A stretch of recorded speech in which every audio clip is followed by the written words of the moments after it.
Assalamualaikum warahmatullahi wabarakatuh. Halo teman-teman, di video pertama ini aku mau jelasin tips and trik lolos CPNS 1 kali percobaan. Jadi yang pertama itu tahapan administrasi. Di tahapan administrasi ini, kalau misalkan saran dari aku, kalian list semua formasi jabatan di instansi yang kalian minati. Jadi misalkan kan itu nanti instansinya ada banyak banget. Ada kementerian, ada pemerintahan kota, pemerintahan kabupaten, provinsi.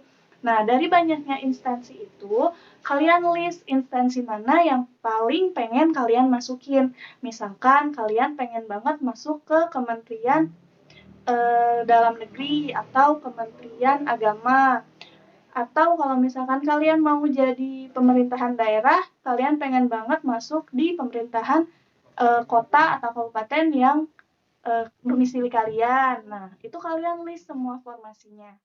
Nah, ini ada sedikit informasi. Kalau misalkan kalian mau daftar di kementerian, itu kalian harus benar-benar siap ditempatin di mana aja di seluruh Indonesia. Pertanyaannya, kan PNS memang harus mau ditempatin di mana aja, itu memang benar. Tapi kalau misalkan kalian udah langsung milih di pemerintahan daerah, seperti pemerintahan kota atau pemerintahan kabupaten, kayak misalkan aku nih contohnya, aku langsung milih di instansi pemerintah Kota Bogor. Nah, itu tuh kemungkinannya kecil banget aku bakal dipindah keluar daerah Kota Bogor. Kecuali aku mengajukan mutasi. Walaupun aku baru bisa mengajukan mutasi setelah 10 tahun mengabdi di Kota Bogor.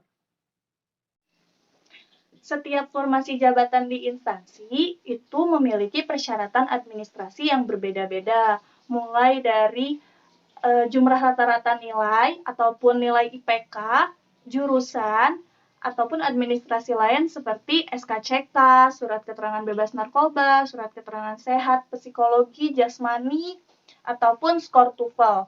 Ada beberapa instansi yang tidak mensyaratkan skor TOEFL, bebas narkoba, ataupun tes psikologi, tapi ada juga instansi yang mensyaratkan semua dokumen tersebut terpenuhi. Yang benar-benar harus kalian lakuin adalah baca baik-baik persyaratan setiap instansi yang kalian ingin masuki. Jangan sampai ada satu persyaratan aja yang nggak kalian lengkapin, karena kalian akan langsung gagal di tahap administrasi. Setelah selesai administrasi, selanjutnya ke SKD atau seleksi kemampuan dasar. Nah, menurut aku SKD ini yang paling penting, karena di SKD ini kalian hanya akan diambil 3 kali formasi jabatan untuk masuk ke SKB atau seleksi kompetensi bidang. Jadi misalkan kayak aku kemarin nih ambil analisis pelayanan, itu hanya dibutuhin 1 orang aja. Jadi untuk bisa lolos ke tes SKB-nya, itu aku harus menjadi 3 besar. Jadi walaupun yang daftar itu ada ribuan, ratusan, atau bahkan hanya 10 orang, yang akan diambil untuk ke tes SKB atau tes selanjutnya itu hanya 3 kali formasi. Nah, di SKD atau di seleksi kemampuan dasar, itu ada 3 subtes. Yang pertama itu ada TKP, lalu ada TIU, setelah itu ada TWK. Nah, untuk TKP itu ada passing grade-nya 126. Untuk TIU passing grade-nya 80 dan untuk TWK passing grade-nya 65. Itu untuk tahun kemarin ya, untuk 2019. Jadi entah tahun ini ada kenaikan atau penurunan passing grade. Yang harus kalian tahu, kalian harus lulus di 3 passing grade ini. Jangan sampai kalian udah dapat nilai tertinggi nih di TKP sama TIU, tapi di TWK-nya nilai kalian 50, artinya kan tidak mencapai passing grade. Itu kalian akan langsung digugurkan. Jadi walaupun nilai kalian tertinggi di formasi tersebut, kalau misalkan kalian tidak memenuhi passing grade, kalian tidak akan diloloskan ke tes selanjutnya. Di tahun 2019 kemarin, alhamdulillah aku peringkat 1 di formasi jabatan yang aku pilih. Dan juga aku lolos di semua passing grade-nya. Jadi banyak nih pertanyaan masuk, gimana sih tips dan trik belajar buat SKB-nya? Nah, di sini aku mau ngasih tahu ya tips dan triknya. Nah, ini nih tips-tipsnya. Minta restu orang tua, perbanyak berdoa, persiapkan bahan belajar, buat target belajar, kenali cara belajar, dan perbanyak latihan soal. Untuk cari bahan belajar, kalian bisa cari dari internet seperti modul-modul tes ataupun dari YouTube. Di situ banyak banget gimana latihan-latihan soal ataupun kalian bisa beli buku latihan soal CPNS. Terus bikin target belajar. Target belajar ini kalau misalkan kayak aku tahun kemarin, aku bikin target belajarnya misalkan dalam satu hari aku harus mempelajari satu subtes. Misalkan dalam satu hari aku harus belajar TIU 30 soal atau selama satu hari aku harus belajar TKP 35 soal. Pokoknya itu kalian bikin aja target belajarnya. Dan jangan lupa kalian buat juga target skor.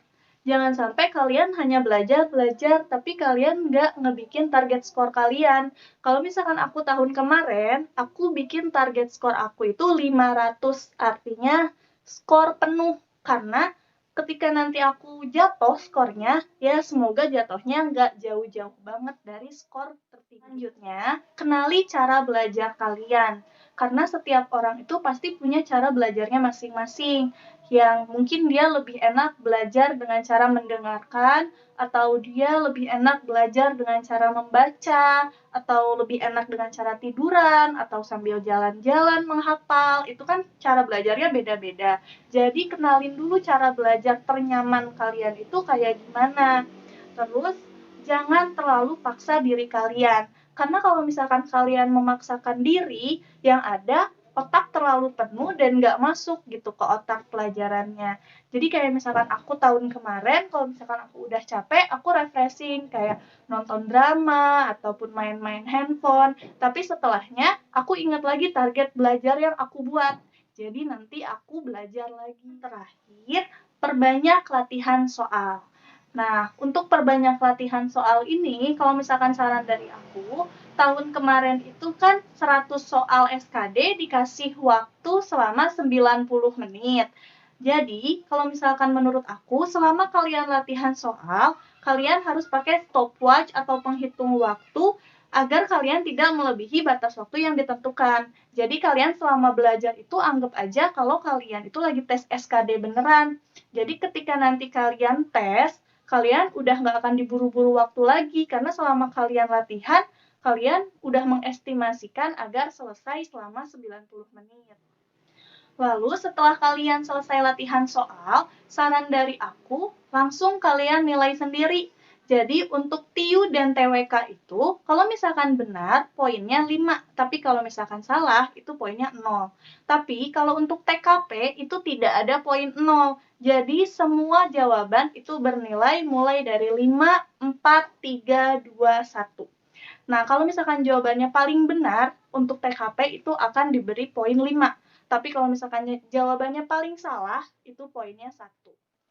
Terus, kalau misalkan kalian udah selesai nilainya, itu kalian lihat di masing-masing subtesnya. TIU kalian nilainya berapa jumlahnya, TWK kalian jumlahnya berapa, dan TKP kalian jumlahnya berapa. Kalian lihat itu sudah mencapai passing grade atau belum. Untuk referensi aja, kalian mending lihat passing grade di tahun 2019. Dan itu kalian lihat, kalian udah lebih dari passing grade atau belum. Usahakan kalian melebihi passing grade.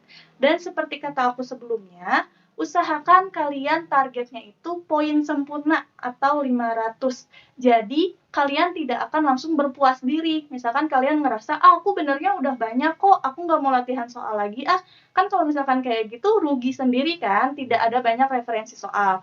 Tapi kalau misalkan kita menargetkan poin 500, itu selama kita belum mencapai target sempurna, kita akan terus latihan soal. Sekian video aku kali ini. Kalau ada pertanyaan, boleh komen di bawah ini ya. Semoga bermanfaat buat kalian semua. Semangat para pejuang nih. Wassalamualaikum warahmatullahi wabarakatuh.